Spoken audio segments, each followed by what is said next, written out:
Alors bonjour à tous, bienvenue sur dailyfx.fr, bienvenue au Wall Street Insider. Nous sommes le mercredi 11 mai 2016, il est 15h17, Vincent Gann pour vous retrouver à l'ouverture de la session américaine. Sur le marché des changes, on va parler donc des indices boursiers, puis du marché des changes et enfin des matières premières, avec un DAX, donc le CFD-GR 30 en position intéressante. Je parlerai aussi de l'euro-yen. Je vais revenir aussi sur les dollars néo-zélandais et australiens avec un choc de volatilité hier soir au moment où la Banque de réserve de Nouvelle-Zélande a publié, donc la Banque centrale de Nouvelle-Zélande, un rapport.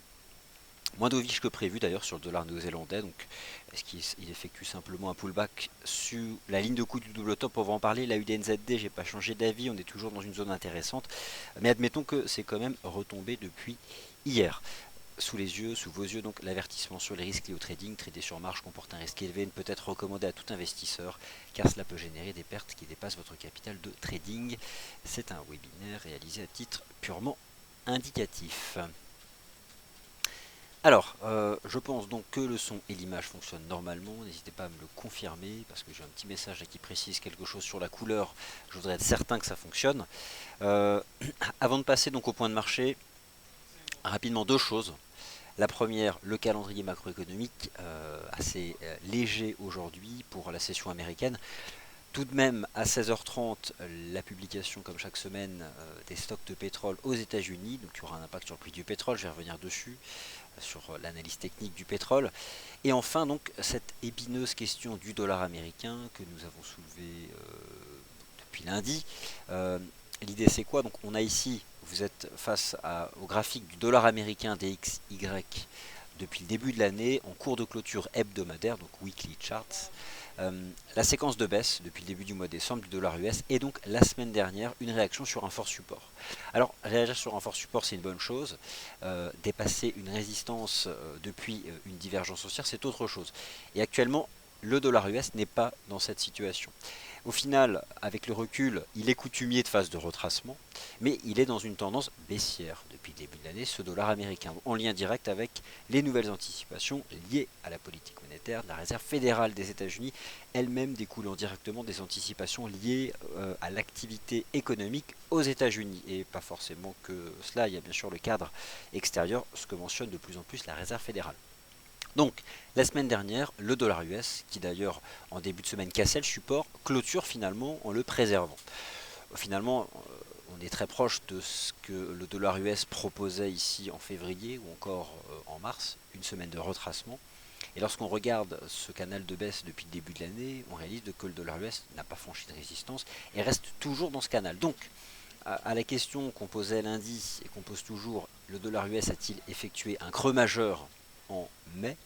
La réponse, elle n'est pas positive, pas négative non plus, hein, c'est toujours possible, mais pour l'instant, le dollar US peine à confirmer. De toute façon, cette semaine, la réponse viendra le vendredi 13. Alors là, vous avez l'agenda économique américain du jour, mais si je vais sur l'ensemble de la semaine, il y a une statistique macroéconomique majeure cette semaine que le marché attend pour se positionner justement sur le dollar US et la poursuite de ce qu'il a fait la semaine dernière ou simplement donc reprendre la tendance baissière depuis le début de l'année, c'est vendredi 13 mai à 14h30 le taux de croissance des ventes au détail au mois d'avril aux États-Unis. Pourquoi? Parce que en janvier, en février et en mars, donc le premier trimestre, la croissance économique aux États-Unis a ralenti.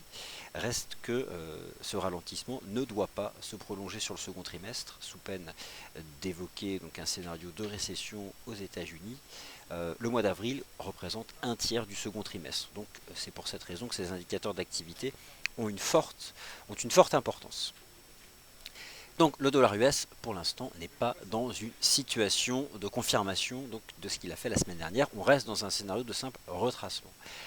Qu'en est-il des indices boursiers? Je les couvre maintenant, les indices boursiers, et ensuite je passe au marché des changes, puis aux matières premières. Alors le DAX, on va être vite fixé. Voilà donc ce que je vous ai proposé hier. Euh, un parallèle technique entre ce que le marché action européen avait proposé ici entre le 7 avril et le 12 avril et ce qu'il propose depuis la semaine dernière, donc depuis le vendredi 6 mai. Tout a commencé donc depuis un niveau de support, renforcé, donc un support sur les prix, renforcé par une divergence haussière de momentum, représentée ici donc par l'indicateur technique RSI. Là on a des choses similaires. Et puis donc l'entrée cassure haussière de la MM20 H4, cassure haussière de la MM20 H4, atteinte de la MM50, atteinte de la MM50, rejet, nouveau test 1, 2 de la MM20, nouveau test 1. On vient de faire le test, donc à peu de choses près, de la MM20 H4, avec donc un momentum de marché en phase d'hésitation. C'est typique d'ailleurs d'un range. Le principe d'un range, c'est lorsque les séances haussières et baissières sont d'égale force. Et donc là, c'est ce qui se passe avec un RSI qui oscille donc de part et d'autre du niveau des 50. Je répondrai donc je fais le point de marché et je répondrai aux questions juste après. Donc concrètement, le GR30 ici doit rapidement réagir. C'est un support 9916. On est tout de même toujours dans ce canal. Par contre, voilà, c'est un peu plus faible que par le passé. Je n'ai pas la réponse de ce que va faire le marché, mais tout ce que je sais, c'est que cette zone, ça permet de gérer son risque. Alors, si il vous semble risqué d'utiliser le support et de faire confiance à cette récurrence technique, le seul signal haussier qui serait donné sur le GR30, c'est exactement celui qui a pu être donné ici. Donc c'était le 12 avril, lorsque le marché a brisé à la hausse la MM50 H4. Et à ce moment-là, dans le cas actuel, il s'agirait aussi de dépasser cette oblique chartiste. Donc il y a deux possibilités. Trois, je dirais. La première, c'est toujours de ne rien faire. Ça, forcément, on peut. La seconde, d'utiliser donc ce scénario ici qui se répète et d'exploiter la MM20 H4 avec donc ce support à 9916 horizontal. Et la troisième, attendre une vraie confirmation, une cassure des MM50 H4 pour envisager une remontée tout en haut. Ce sont donc ces possibilités qui s'offrent à vous. En tout cas, voilà, moi si vous vous intéressez au GR30, je pense que vous pouvez travailler sur cet horizon de temps, ça me paraît assez propre. Alors on peut pratiquer l'approche intramarché et regarder ce que nous donne l'analyse chartiste sur l'Eurostoxx 50, sur ce même horizon de temps. On retrouve là aussi la même configuration que le marché ici avait proposé entre le 7 et le 12 avril, des divergences haussières de RSI. L'Eurostoxx 50 a été un peu plus faible, il a tenté de casser cette ligne de tendance, mais ce qu'il a tout de suite neutralisé par un avalement haussier, donc c'est un piège baissier. Le marché est aussi en range entre MM20 et MM50, mais c'est moins propre. Et donc, ce qui tente de défendre l'Eurostoxx 50 depuis quelques heures, c'est cette ligne de tendance. Mais voilà, c'est quand même plus faible que ce qu'avait proposé le marché ici, donc il faut être prudent. Mais je viens de vous détailler donc, quelques scénarios possibles sur le GR30. Dans tous les cas, étant donné que au-delà de la récurrence, il y a un peu moins de momentum, peut-être qu'il faut, si ça vous intéresse, s'exposer moins fortement. Quitte à renforcer si le marché casse la MM50. Alors bien sûr, un scénario baissier, quel serait-il? Honnêtement, j'en entrevois pas, à moins de briser les plus bas du 6 mai. Ça serait techniquement parlant la seule chose qui serait vraiment baissière sur le DAX, le GR30, briser les plus bas du 6 mai. Que nous disent les marchés actions américains? Alors voilà, c'est le Bund, pardon. Donc le Bund, lui, toujours intéressant, une dynamique prix haussière, un contrat qui, en dépit de son prix très élevé, hein, je vous rappelle que on rembourse à 100, hein, une oblige. Bon, attire quand même les capitaux parce que il y a de la volatilité. Depuis le 11 février, les marchés actions se reprennent. Wall Street a repris 17%. Les marchés actions européens, c'est pas la même chose, mais dans une volatilité surtout forte sur les marchés actions de la zone euro, qui fait qu'au final, un certain nombre d'actifs avec un aspect un peu plus refuge attirent toujours des capitaux. C'est toujours le cas donc du contrat de taux allemand, le Bund. La bourse de Londres, ici représentée par le CFD UK 100, c'est très proche des indices boursiers de la zone euro, avec toujours ce même support à 6066 qui tient. C'était déjà un fort support tout au long du mois de mars, avant que le marché casse les 6230 points et remonte vers les 6430. On se retrouve dessus, une impulsion haussière, ça c'était donc la semaine dernière, depuis le début de la semaine dernière, et maintenant on a quelque chose comme ça, donc, qui est en train de construire Lucasson, qui représente la bourse de Londres. Donc, là aussi, on peut être dans une situation proche de celle du GR30 que je vous remontre ici, à savoir un range pour potentiellement une nouvelle impulsion. Alors, je vais simplement, puisqu'on est sur cet horizon de temps intéressant, ajouter la 20 et la 50. Ce sont des moyennes mobiles efficaces. Voilà, donc on a là aussi, on voit, hein, comme sur le GR30, la 20 qui attrape par le bas les cours. Et j'imagine que la 50 fois H4 a bloqué la reprise à un moment donné, peut-être donc hier. On va juste l'ajouter parce que c'est elle au fond qu'il faut dépasser. Bon, elle est encore au-dessus, donc c'est un peu plus faible. En tout cas, voilà ce que nous avons sur le Lucas 100, l'indice de la bourse de Londres. Et d'ailleurs, c'est un indicateur de tendance qui est renforcé par cette oblique ici. Donc voilà, je vais la prolonger. Voilà. Au-dessus duquel on peut croire encore à la possibilité d'une réplique positive. Et qui, en tout cas, permet de gérer son risque ici, donc dans le cadre d'une stratégie. Cette MM20 H4 sur le GR30, les 9916, et donc sur Lucas 100, la MM20 H4 aussi, cette oblique. Et sur l'Eurostoxx 50, la MM20 H4. Et donc cette ligne de tendance, qui est la ligne de tendance haussière en place depuis le 11 février dernier, et que le marché là, on voit le rôle. Hein, on est revenu à la base en fait de cette structure en avalement haussier qui a été construite le 6 mai, donc vendredi dernier, et qui a donné le point de départ de la reprise. À Wall Street, c'est bien orienté. Je me posais la question lundi de la capacité des indices boursiers américains à remettre une jambe haussière, probablement là favorisé par le fait que le dollar US a du mal à confirmer la semaine haussière qu'il a fait la semaine dernière, avec un dollar américain qui reste sous résistance. Vous l'avez vu sur le GBP USD qui préserve 1,44, ou encore sur l'euro dollar qui préserve les 1,14 $, alors certes avec difficulté, mais qui préserve encore les 1,14 $. Donc le S&P 500 peut, je pense, toujours revenir chercher ses récents sommets et pourquoi pas aller précisément tester ses sommets historiques. Ces sommets historiques sur l'indice S&P 500 qui se situe à 2137 points. En tout cas, c'est bien orienté. S'enfermer dans un scénario d'épaule tête-épaule serait agressivement baissier. Le nombre de fois où j'ai vu le S&P 500 invalidé et même parfois en cassant la ligne de coup remonter direct, des figures comme ça de sommet sur les indices US, ça marche rarement. Par contre, des figures de creux, ça fonctionne.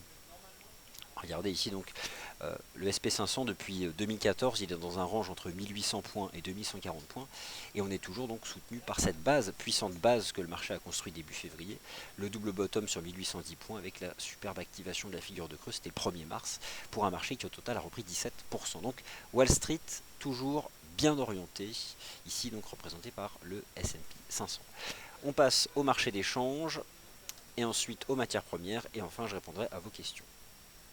Donc n'oubliez pas cet après-midi la publication des stocks de pétrole aux États-Unis à 16h30. Alors, les paires majeures, et ensuite d'autres stratégies, la UDNZD, on va revenir dessus, NZD-USD, UD-USD, de la volatilité hier soir, toujours au pire moment finalement, lorsque la RBNZ publie des rapports 23h, banque US ferme, ça ouvre à peine en Asie, il y a moins de liquidité, il y a un peu plus de volatilité. Le taux de change euro-dollar. L'eurodoll, donc voilà ce que je proposais en début de semaine. On ne peut pas vendre un 14, c'est un support.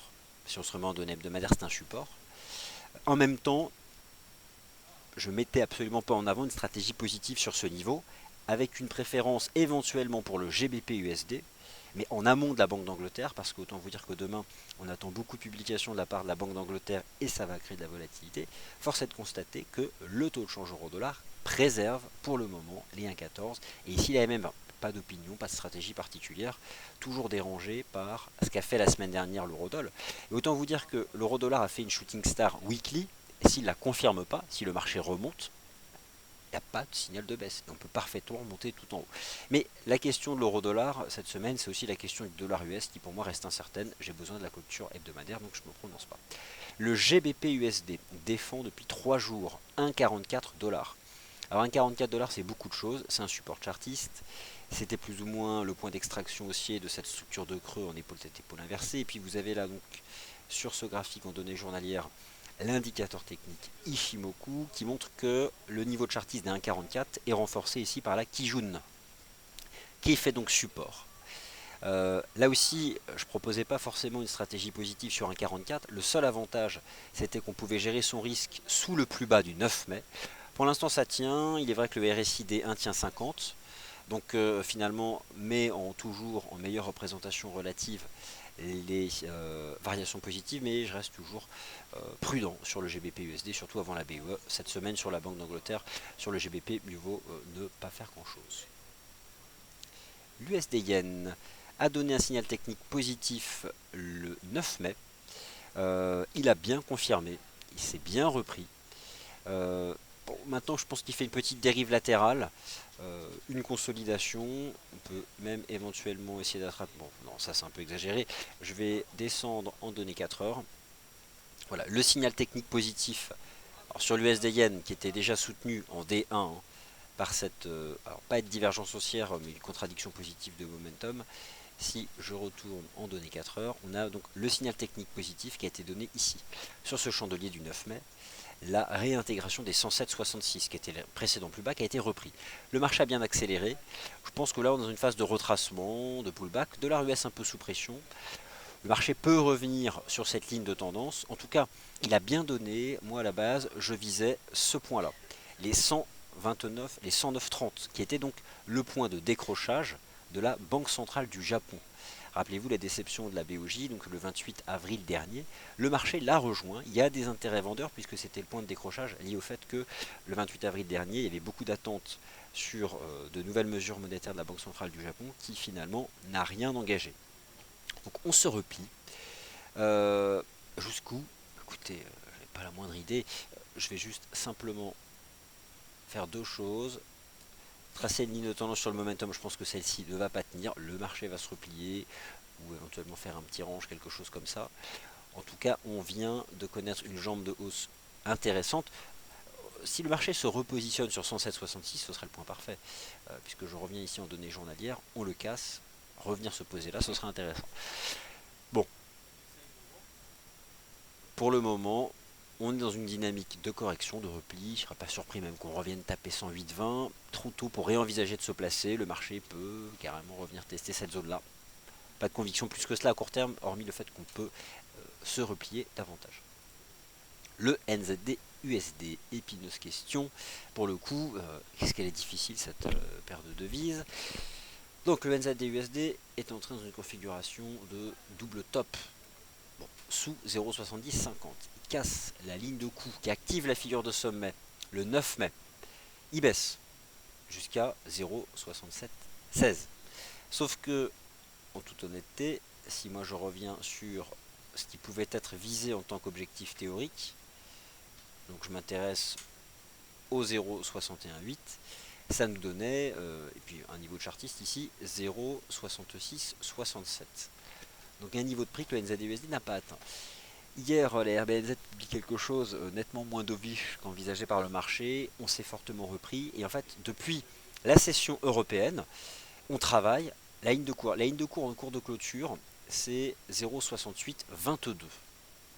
Donc, je vais positionner 0,6822 et aller au bout des choses. Sous 0,6822, ça peut faire toujours scénario de pullback sur cet ancien canal, le double top. Mais là, le marché fait un range en dessous. Donc, ce sera le point en dessous duquel je vais finalement continuer de faire confiance à ce double top. Par contre, il faut accepter le fait que si le marché réintègre la ligne de coup, c'est terminé. La USD, pardon, toujours pareil. Alors lui, le signal de vente a été donné il y a un certain temps. Le marché a bien baissé. La Banque de réserve d'Australie a baissé ses taux. On est repassé sur le taux de change AUD-USD sous les 0,7385 qui était à l'époque la ligne de coup de ce gros double bottom qui a bien lui aussi exprimé son potentiel. Et depuis le début de la semaine, on voit la précision de chartiste, on fait un range en dessous. Ce que fait là la UD-USD est très similaire à ce que fait le NZD-USD. Et je pense que cette fois-ci, ça dépendra du dollar américain. Le dollar US, s'il est à nouveau sous pression, s'il réengage sa tendance annuelle, on peut s'attendre à ce que ces taux de change reprennent les niveaux techniques en question. Mais on retrouvera ça surtout sur l'euro-dollar. Si le dollar US devait rebaisser vers ses plus bas. Mais voilà, l'euro-dollar, question difficile. On a ce canal à faible pente. Ok. Depuis le mois de décembre, qui attrape 1,1616, le point haut la semaine dernière, qui correspond précisément au cours de clôture du 24 août, le choc lié à la Chine en août dernier. Et on se retrouve face maintenant à une alternative difficile à traiter. Pourquoi? Potentiellement un biseau, ça c'est hyper baissier, ou simplement une ligne de tendance haussière prête à relancer, ou ce canal à faible pente. Je ne sais pas qu'est-ce qui prendra le dessus, je sais simplement qu'il y a des niveaux hyper précis de prix qui permettent de mettre en place des stratégies, mais admettons, ces stratégies ne peuvent pas s'étendre sur le swing trading parce que le prix peut réagir en première intention, comme là il le fait sur l'euro-dollar, depuis la ligne de tendance qui passe à 1,1360, le marché reprend 50 pips, mais jusqu'où cela peut-il aller? Est-ce qu'on peut démarrer quelque chose de significatif? Tant qu'on n'a pas la réponse sur le dollar américain qui, je pense, se met en position d'attente jusqu'au moins à la publication des ventes au détail vendredi 13, hyper difficile. J'aurais tendance à privilégier là pour le coup le day trading et avoir plutôt un objectif en termes de court limite jusqu'à y voir plus clair. Alors, le NZD-USD et la UD-USD forment, lorsqu'on les rassemble, une paire croisée, qui est donc le fameux taux de change AUD-NZD. Alors, je n'ai pas abandonné la stratégie de la UD-NZD, loin de là. Pour quelle raison? Ce qui m'a amené à m'intéresser à cette paire croisée, c'était une chose simple, une ligne de tendance et le principe du premier test. Alors, un point en attrapant le point bas du 22 avril, un second point en attrapant le point bas du 12 février, et donc le premier test a fonctionné puisque le marché a connu une impulsion.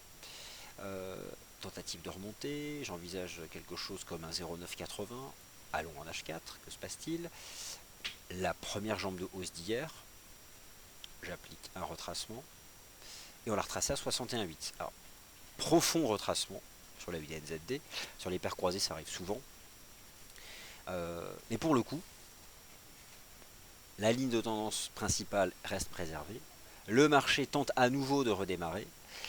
Moi j'ai proposé quelque chose de positif tant qu'on tient la ligne de tendance, donc je garde le cap. Qu'est-ce que je n'apprécierais pas clairement sur le plan technique? Autant vous dire que vous avez ce chandelier de cassure du 9 mai. Alors, positionner et lui attraper son point bas à 1,0750, en dessous, bon, c'est que c'est terminé.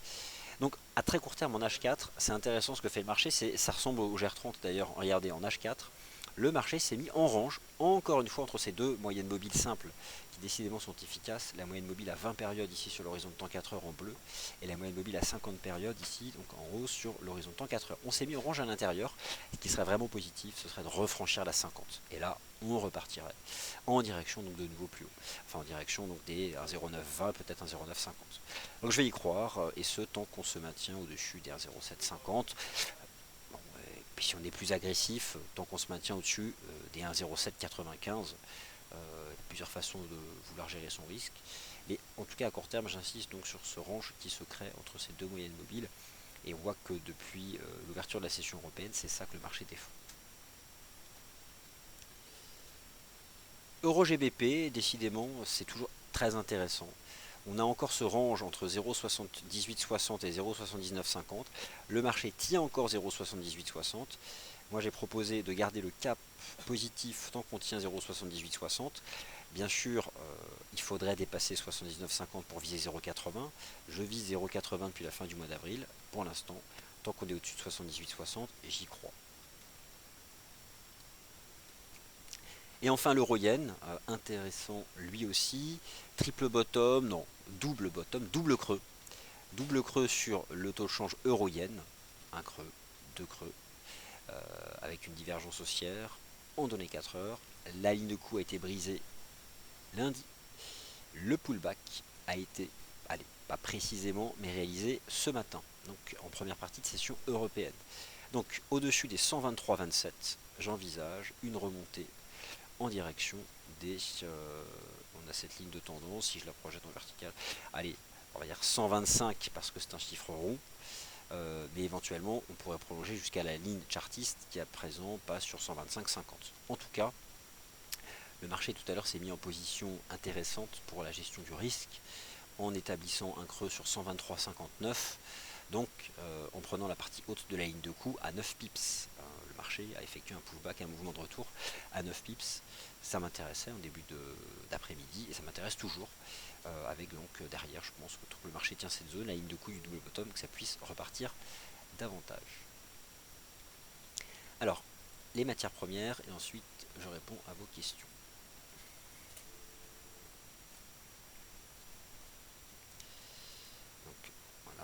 certain nombre, j'irai les chercher juste après.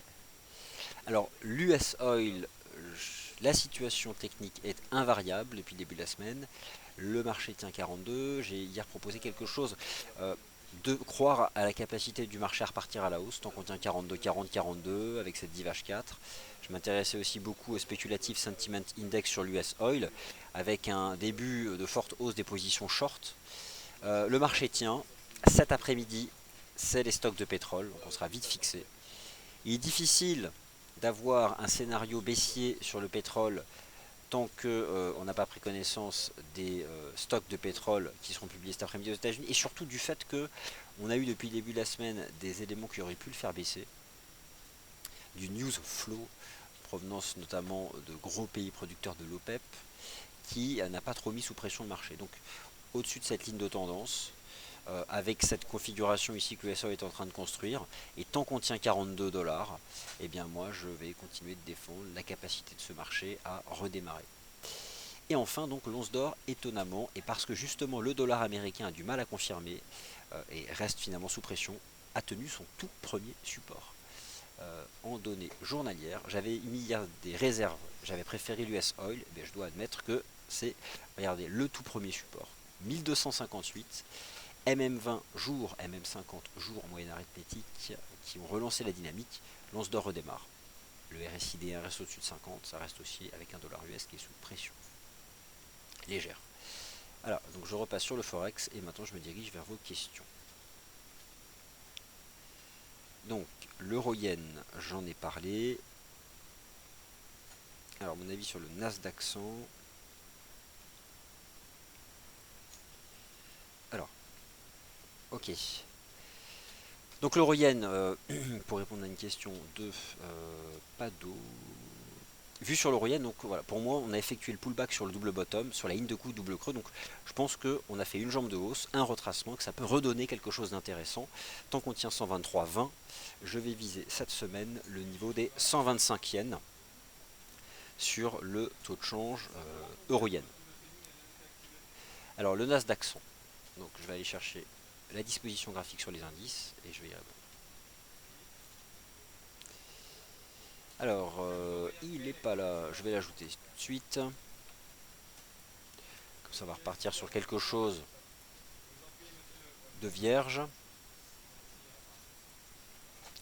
Bon, en weekly, hein, c'est comme le SP500. Hein. Le SP500 en range entre 1800 et 2130. Le Nasdaq 100 en range entre 4000 et 4740. Une jambe de hausse, là ça redémarre. Ok, on va se mettre en données journalières. On retrouve sur le Nasdaq 100 le type de reprise que font les indices boursiers US classiques depuis le mois de février. Première jambe de hausse. On vient de retracer 38,2. Ça relance. Quelle séance peut être considérée comme significative sur celle du Nasdaq? Peut-être celle d'hier. Parce qu'on avait ce canal, qui était un canal de retracement sur les indices boursiers américains, et dont le marché semble s'être extrait par le haut. J'ai un avis positif. Et ce, qu'on contient le plus bas d'hier. Voilà, 4325, ça permet de gérer son risque pour remonter en direction des récents sommets.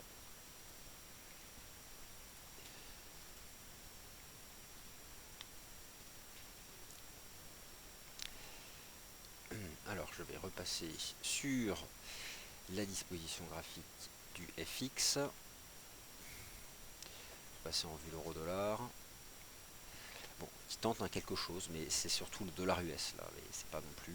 Pour l'instant, c'est une réaction sur cette ligne de tendance. Difficile à dire où sera l'euro-dollar vendredi. Ça dépendra beaucoup des ventes au détail. Il y a un mouvement aussi qui est fort sur l'euro, mais l'euro de toute façon n'est plus baissier depuis le mois de décembre dernier. Alors non, pour répondre à cette question de visiteur que je viens de poster. Voilà. Bah écoutez, je ne vois pas d'autres questions. Merci d'avoir participé. La prochaine émission, nous sommes mercredi, donc c'est dans 14 minutes le point de marché vague d'Elliott Fourchette d'Andrews, ici même. Donc ce que vous pouvez faire à partir de 16 h, c'est simplement actualiser la page en faisant F5. Et puis donc, quant à moi, je vous retrouve de vive voix demain matin pour le Good Morning Euro Dollar et toute l'après-midi sur les réseaux sociaux et notre site internet DailyFX. Merci à tous et à plus tard.